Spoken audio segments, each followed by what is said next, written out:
Well, that makes no sense. Hi, I'm a child stuck in a man's body. We don't really have an intro for this one. It's a very different versus. I wasn't really sure what to do for the intro. I didn't really want to force anything. So, yeah, let's just cut right to it. We're reviewing The Wind Waker versus the Twilight Princess? No, we're reviewing The Wind Waker versus Twilight Princess. It's The Wind Waker. I never knew it was The Wind Waker. That's incredible. And by we, I mean myself and Elick Ashcroft. You may recognize him from such videos as 10 Facts You 100% Didn't Know about The Legend of Zelda and other videos that he's done with me on my channel. So yeah. The Legend of Zelda Wind Waker versus The Legend of Zelda Twilight Princess. It's about time that I tackled Zelda again, and why not take on the old GameCube debate? Which GameCube Zelda game is better, Wind Waker or Twilight Princess? I have a few disclaimers that I should definitely put out there first. Like I just mentioned, we're reviewing the GameCube versions only. Why? Because I've been planning and writing this review since before Twilight Princess HD was even announced, so deal with it. This versus will also be drastically different than others that I've done. There are simply things that wouldn't make sense to talk about in my usual format. As always, the game that we pick to win won't be the one that we necessarily like more, but rather the one that we think is overall better. And just because one game doesn't win doesn't mean that we think it's bad by any means unless we say so. With all of that out of the way, let's get to it. Wind Waker starts off with this lovely little backstory intro of what happened after the hero of time defeated Ganon and was sent back to his own time to actually live his childhood. Well, we all know how that turned out for him. But due to these actions, the timeline was left without a hero to defend them from Ganon's eventual return, which of course happened. And with no hero, the goddesses decided to flood the land of Hyrule, causing everyone to live on the highest mountaintops, which became islands. Really tall islands, then, if that's the case. We find our main character, Link, sleeping in the outpost of Outset Island, because our main character doesn't like beds, I guess? And it turns out that it's his birthday, and his grandma has something for him. Turns out it's new clothes. Yay! Now we have to go back to his sister. She gives Link her trusty telescope, and after going through a pretty nice quick tutorial on how to use it, Link sees a giant bird kidnapping a girl. The bird gets hit by a giant rock, causing the girl to drop into the forest at the top. Link's sister demands that he does something to save her. Link gets a sword from an old man named Orca, who is also the same guy who teaches Link how to use the sword. Nice callback to the first Zelda, not gonna lie. Link gets the basics down on how combat works, and he goes to save the girl, as you do. After climbing a mountain and testing out his new sword on some baddies, Link saves a pirate girl named Tetra. She's a pirate captain, it seems, and her first mate comes to meet her. After Link leaves the forest, the giant bird comes back and kidnaps Link's sister. Holy crap! Link takes it upon himself to save her, and his newfound pirate friends are willing to help. But first, Link must nab himself a shield, which he gets from his grandma, and which is supposed to be an emotional scene, if you have feelings. Try not to cry.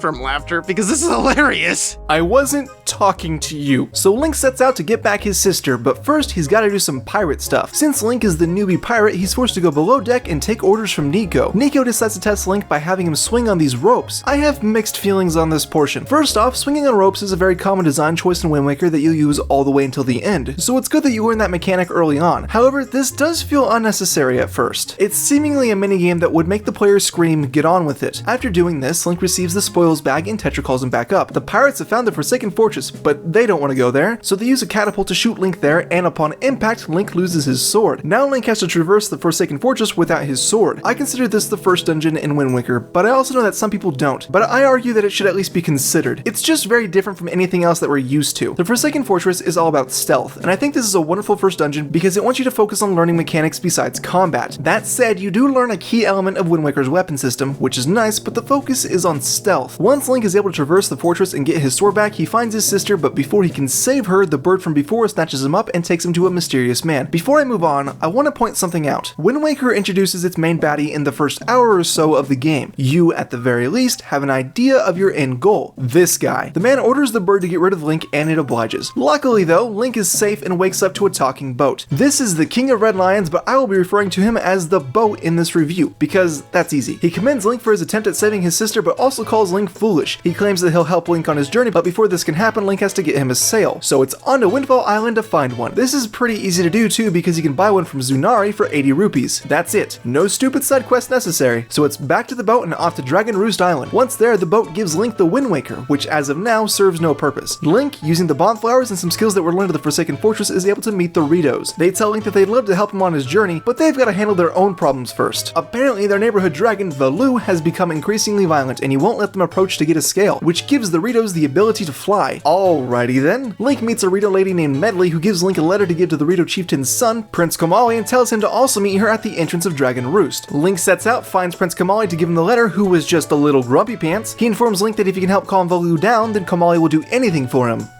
Anything? Link then finds Medley and helps her enter Dragon Roost Cavern, and in return she gives him a bottle which he uses to also enter the cavern. This is the first real dungeon, and I think it's pretty solid, but I'll be honest, this dungeon can be kind of forgettable. The design is overall solid, but it just kind of goes through the 3D Zelda design motions. Break that wood, use that fire. It does make use of one of my favorite things from Wind Waker, cutting ropes. I don't know why I love this so much. My problem with the dungeon is that it introduces the grappling hook a little too late. The boss here, Goma, is one of the better and more memorable bosses in Wind Waker. So long as it's not a nuisance to do, I always love when boss fights utilize surroundings. The whole use weapon on enemy and then slash with sword isn't great design. Using the weapon or tool on a surrounding object is way more interesting. Once you do this a few times, regular Zelda mechanics come into play, but the first half is legit awesome. Once Link beats Goma, Sour Pants gives him Din's Pearl. Sweet. Link can now move on to the next orb, but not really because the wind is blowing in the wrong direction, so he must learn how to manipulate the winds. After finding a shrine with some familiar markings on it, Link meets Zephos and learns Wind's Requiem, which lets him change the direction of the wind.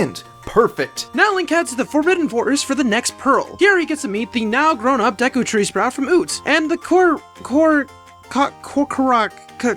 tree people! Apparently, the Deku Tree needs Link to find an important tree person in the Forbidden Forest because he is required for the seed ritual. Apparently, he is the only one who can play violin. This is where Link gets the Deku Leaf, which is one of the more useful items in Link's arsenal. Link uses it to get to the third dungeon of the game, the Forbidden Forest. This place is wicked cool. It has a nice palette of colors and interesting puzzles that involve opening doors with objects you find around the area. Like there are these flowery vine-like things that block the door. You have to hit them with their eyes open to gain access. The issue is that they close their eyes if you get too close. Luckily, there is always a chestnut in the same room that you have to find and navigate to the door before it times out and explodes. With this in mind, level designers can put a bunch of obstacles at your way to challenge you as you get that object to the door. It also makes you think with your kit to get around an issue. In this dungeon, you get the boomerang, which got a noticeable upgrade from the Oot days. You can now actually get some kills with it and use it to cut down vines. An additional feature is that you can now lock onto 5 objects at one time, giving you more options in the heat of battle, as well as adding to the level design. The boss here is Kalea Demos, a boss with not only a really beautiful and cool looking design with great music, it's also great on keeping you on your toes and stops you from camping. Defeating him is easy, but it can be hard if you're not paying any attention. An issue that I have with this boss is that when you go into using your boomerang, it takes away the focus from your surroundings, which leaves you open to this boss's very quick attacks. You can't really see attacks coming, which I find slightly unfair. Yeah, I can see that. So now that Link has 2 orbs, he just needs 1 more, and it's off to Great Fish Isle, but surprise! It doesn't exist. Gotcha! Link and the boat learn that Jaboon, the dude with the next orb, has fled, so they have to find him. But first, they need bombs. They head to Windfall Island where they find the pirates. Link finds the pirates harassing a man who sells bombs and he eavesdrops on their conversation, learning the password for their ship in the process. Tetra seems to notice Link eavesdropping but does nothing about it, which allows Link to board their ship, and he runs into Nico once again. Nico rejoices at Link's return, so he decides to test him out once more. This is pretty much just like the first time around, but slightly more difficult. It's mainly there to continue drilling mechanics into you. Once Link attempts and successfully completes this challenge, Nico feels forced to give Link a prize. Bombs. With bombs in hand, Link and the boat go back to Link's home island of Outset. Behind the island is where Jaboon is currently hiding, and using the bombs, Link breaks into his new home and Jaboon gives him the 3rd orb, Nehru's Pearl. Now with all the orbs collected, Link has done it. Now it's time to find the Master Sword. The boat marks Link's map and Link goes to different islands, placing an orb in 3 statues. Once this is done, a giant tower comes out of the sea, the Tower of the Gods. And now Link has to take on the 3rd dungeon. The Tower of the Gods is probably my least favorite dungeon in Wind Waker, arguably in all of Zelda. I'm okay with waiting in video games, but not extensive waiting periods, and the whole entire waiting period in this dungeon is very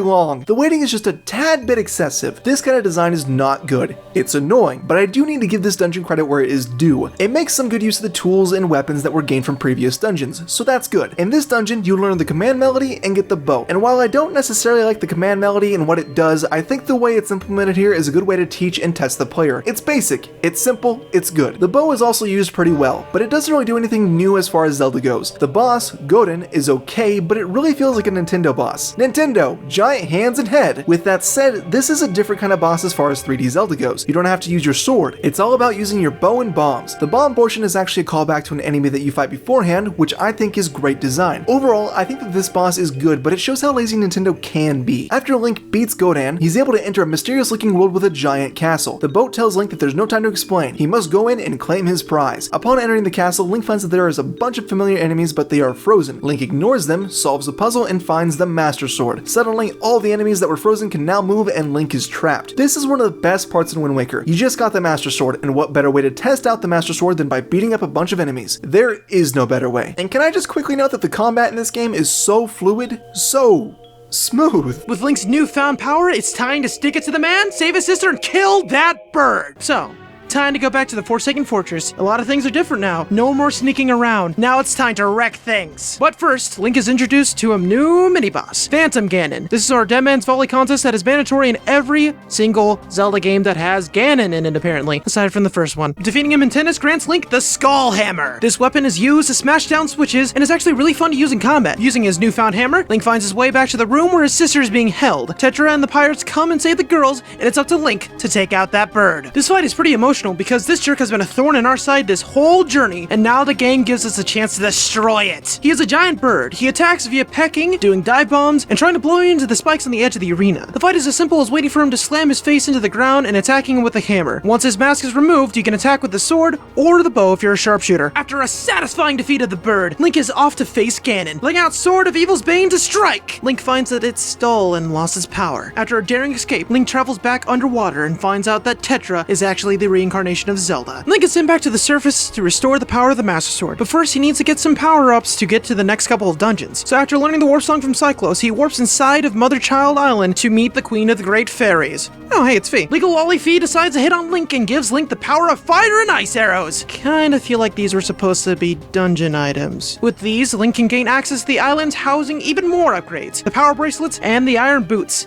Again, these really feel like they were supposed to be dungeon items. After going to Headstone Island, he finds a giant stone tablet with a song on it. Link plays the song, and soon after he's greeted by Azora Spirit, who was the Earth Temple Sage. She was slaughtered many years ago by Ganon when he first made his return, and is asking Link to find her descendant who owns the same instrument. Hey! Medley, our burb waifu, has that, so it's back to Dragon Roost to go see his burb waifu, play a lovely tune in front of her that he learned from a dank cave, and then deciding to take her back to that dank cave for a date. Don't worry, she's into it. Welcome to the Earth Temple, home of all the spooky, scary skeletons that will indeed send shivers down your spine. There are ghosts that invert your controls if they curse you, blue bubbles that jinx you if they touch you, Stalfos that refuse to die unless you kill the head, and Redads that just want to give you a hug. Aren't they nice? This is a pretty cool dungeon because you have to use Medley to help solve puzzles by using the command melody to control her, making her the first female playable character in a mainstream Zelda game. That's pretty neat, actually. She can't really do much aside from flying and holding out her harp to reflect light. Oh, by the way, this is a dungeon with light reflecting puzzles, which means Mirror Shield, which means I freaking love this dungeon because Mirror Shield is the freaking best. This actually has the coolest light puzzles in Zelda history. Also, this is the last time they use the Mirror Shield in this way. Light is used to stun the undead, make them vulnerable, and even turn them to stone. Light isn't as OP as it was in Majora's Mask, but it's still pretty useful. There are some really neat puzzles where you set Medley up to direct light one way, and you reflect that light off your own shield in another direction. It's pretty nice, and it gives you a bit of freedom to solve puzzles in your own way. The boss here is Jahala, a giant ghost made up of many tiny ghosts. He uses his breath to push you around the field, and can super curse you. He can also breathe fire out at you. The idea is to stun him with the light, pick him up, and enroll him into the giant spike pillars to split him up into his mini ghost. Then you have to take out the ghost to get your way. After his defeat, Link watches as his burb wife, who has a duo with her past life self, shut up, it makes sense in the grand scheme of things, and leaves her at Hot Topic because she wants to live here now. And now it's time for the Wind Temple. Link heads to the location of the Wind Temple, Gale Island, and using both the Iron Boots and the Skull Hammer, he busts his way in. This is where he comes across yet again another tune, the Wind God's Area, which he will learn from Fado, a Kokiri with a violin. Link must set out to find another partner, this one with a violin, and that partner is Makar. And after they play the Wind God's Aria, they enter the Wind Temple. Being honest, I'm not a big fan of this temple either. I think it's weaker than the Earth Temple in a few aspects. Like, Medley was used in what seemed like a pretty interesting and flexible part of the design, but Makar plants trees. Makar just plants trees. trees. I'm willing to suspend my disbelief, but I also can't help but feel like Makar was kinda just shoehorned in here for the sake of it. The temple itself is alright. You get the hookshot here, and I like how they combine the hookshot and iron boots, and the fact that you get to use the Deku Leaf extensively is great, but lugging around Makar is just a bit tasking in this dungeon. They knew that was the case too, so they locked him up for a portion of it. The boss here is Molgera, who is a pretty typical Zelda boss. You simply use your hookshot, then slash about with your sword. This boss fight does require a lot of spatial awareness because of the quicksand-like element to it. I like that a lot. What I don't like is that this boss relies on smaller enemies, and I always feel like that's a cheap way to make your crappy boss difficult. Once Link defeats Molgera, Makar has his duet with Fado, and Link is off for one more quest before taking on Ganon, collecting the 8 pieces of the Triforce. This is one of the worst parts of Wind Waker by far. When I was capturing footage for this review and doing this last bit of the game, I actually wanted to quit playing. The changes that they made in the HD version really helped, but we're reviewing the GameCube one and it sucks. The fact that you have to go find the Triforce chart, then have Tingle translate it for an absurd amount of money, and then you can go and find the shard 8 times is just the stupidest thing. It ruins the flow of the game and is one of its biggest issues. After Link collects all of the shards and forms the Triforce, he goes back to the Tower of the Gods, and the Triforce of Courage allows him to go back to the area where he found the Master Sword and left Zelda. Link tries to reunite with Zelda, but he's instead trapped in a fight with 2 Dark Nuts. After defeating them, Link exits and goes outside to find a giant jelly wall. Using his powered up Master Sword, he destroys the wall and is able to enter Ganon's Tower. Ganon's Tower is pretty simple. It's essentially a lot of pretty easy challenges that call back to the 4 dungeons in the game, making use of the items gained from them respectively. After each challenge, you face off with the boss of that dungeon. I really like this, but I do have to admit that it's abnormally easy for being at the end of the game. After finishing this part of the challenge, Link moves on and comes in contact with Phantom Ganon once more. This fight is pretty easy, and it puts some nice twists on the first fight that you had with Phantom Ganon. What I don't like about this fight is its puzzle. When you hit Phantom Ganon, he'll drop his sword, which will point in the direction of where you need to go next. I think they could have gotten away with just having the boss fight. No need to add this awkward gimmick in. Once Link defeats Phantom Ganon, he receives the light arrows and moves into another room where he finds Zelda sleeping in a bed, Ganon looming over her. He talks about Zelda's dreams and that the gods destroyed Hyrule when they flooded it. With that, he turns into Puppet Ganon. Puppet Ganon is a pretty easy boss fight. It only really makes use of the boomerang, which is nice, and the light arrows. The first form requires you to cut a string with the boomerang, and then aim at the blue orb and shoot it with the light arrows. The next 2 forms only require quick reflexes and the light arrows. Puppet Ganon is surprisingly one of the easiest bosses in the game. So Link defeats Puppet Ganon, and now it's a climb to the top. Using some of his items for the last time, Link is able to get to the top and come face to face with Ganon. Ganon talks about how the winds of his homeland carried death, and that the winds of Hyrule carried something other than death. He talks about how he wanted that wind. With that, he lunges at Link, knocking away the Master Sword and summoning the Triforce. His intention is to bring back Hyrule, but the King of Hyrule makes it to the Triforce first and wishes that Link and Zelda will have a bright future and that Hyrule will be washed away. Suddenly, water starts to fall from the sky. Zelda wakes up and gives Link back his sword, and the final battle begins. This fight is probably one of the easiest Ganon/Ganondorf fights I've ever done. It pretty much tests your sword combat skills, and it doesn't really put too much of a challenge out there. First you fight with Zelda, who stuns Ganon with the light arrows, then you fight without Zelda, so you have to be sneaky. Then you fight with Zelda again, and you have to deflect the energy from a light arrow that she shoots at you back at Ganon, which will then allow you to get the final kill. And this is absolutely brutal. Once Link has defeated Ganon, the King of Hyrule laments that he is attached to Hyrule just as Ganon was, and that he wishes that Link and Zelda will live for the future. Then the whole place floods, and Link and now Tetra wake up floating in the ocean to find that everyone has come to their rescue. The credits roll, and afterwards it shows that Link has returned his sister home, and he sets off on an adventure with the pirates to wherever the wind will guide them. And there was The Wind Waker. Make sure to come back in about a week's time when we release the second half of this Versus, which will have the Twilight Princess review and the conclusion. What do you think of this format so far? It's kind of a one-off, but I'm also curious as to what you think. Give me some feedback. If you want some more videos and you want them now, then I recommend my Quest 64 review. I like that one. If you want more Zelda though, then go check out Elick's Twilight Princess review that he did a while back. If you're from the way distant future, then click on the link in the bottom right corner and that'll take you to the second part of the review. Once again, thanks for watching. Until part 2.